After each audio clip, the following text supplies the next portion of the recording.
दोस्तों, खाना खाने के बाद पचता कैसे है? हमारा खाना पच रहा है या सड़ रहा है कैसे पता करें? दोस्तों, एनर्जी से ही हमारी पूरी बॉडी काम कर पाती है और एनर्जी हमें मिलती है फूड से, और डाइजेस्टिव सिस्टम की मदद से ही हम फूड का एनर्जी में कन्वर्ट कर पाते हैं। हम तो सिर्फ खाना खाते हैं और वॉशरूम जाकर वेस्ट को बॉडी से बाहर निकाल देते हैं, लेकिन खाने से लेकर वॉशरूम जाने तक हमारा डाइजेस्टिव सिस्टम बहुत ही ज्यादा मेहनत करता है। और इस वीडियो में हम यही देखेंगे कि डाइजेस्टिव सिस्टम काम कैसे करता है।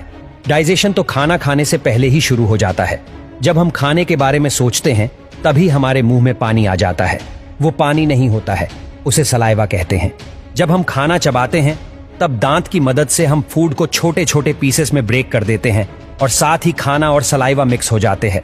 हमारे मुंह के अंदर सलाइवरी ग्लैंड्स होते हैं जो सलाइवा बनाते हैं और रिलीज भी करते हैं।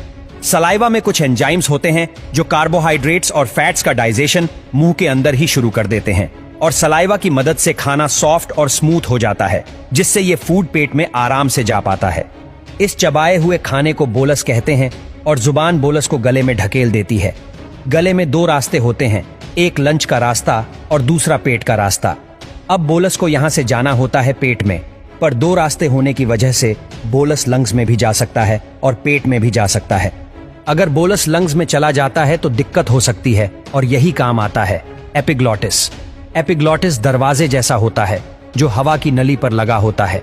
वैसे तो एपिग्लॉटिस हमेशा ही खुला रहता है, लेकिन जब हम खाना खाते हैं या पानी पीते हैं तब एपिग्लॉटिस बंद हो जाता है, और तब खाना या पानी हवा की नली में नहीं जा पाते हैं, और इस तरह बोलस फूड पाइप में आ जाता है।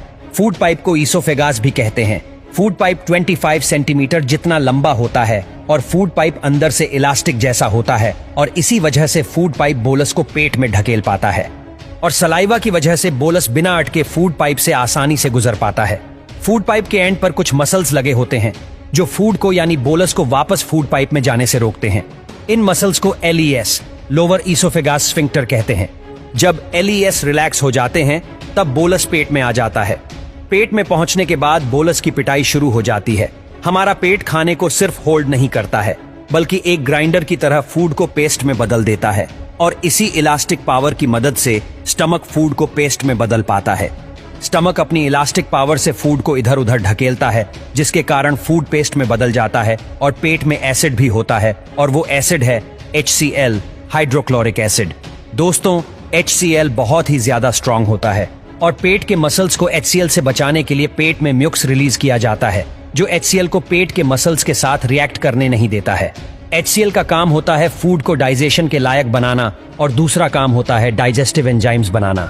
HCl के कारण पेप्सिन एंजाइम बन पाता है, जो प्रोटीन्स को एमिनो एसिड में बदल देता है, और फूड में जितने भी बैक्टीरिया होते हैं सभी पेप्सिन की वजह से मर जाते हैं, और फिर दूसरा एंजाइम्स रिलीज होते हैं जो फैट्स को और कार्बोहाइड्रेट्स को डाइजेस्ट करने लायक बनाते हैं। तो पेट में फूड 6 से 8 घंटे के लिए रहता है, और इन 6 से 8 घंटे में फूड लिक्विड में बदल जाता है। इस लिक्विड को काइम कहते हैं। तो काइम 6 से 8 घंटे बाद चला जाता है स्मॉल इंटेस्टाइन में। पर स्मॉल इंटेस्टाइन में जाते समय काइम बाइल जूस और पैनक्रिएटिक जूस के साथ मिक्स होता है। बाइल जूस बनता है लिवर में और स्टोर होता है गॉल ब्लैडर में, और बाइल जूस फैट्स को ब्रेक करता है। बाइल जूस कलर में ग्रीन होता है, जिसके कारण काइम का कलर भी ग्रीन हो जाता है, और पैंक्रिएटिक जूस में अलग अलग एंजाइम्स होते हैं जो कार्बोहाइड्रेट्स को ग्लूकोज में, प्रोटीन्स को अमीनो एसिड्स में, और फैट्स को फैटी एसिड्स में बदल देते हैं। तो इस तरह विलाई की मदद से हम फूड से एनर्जी ले पाते हैं।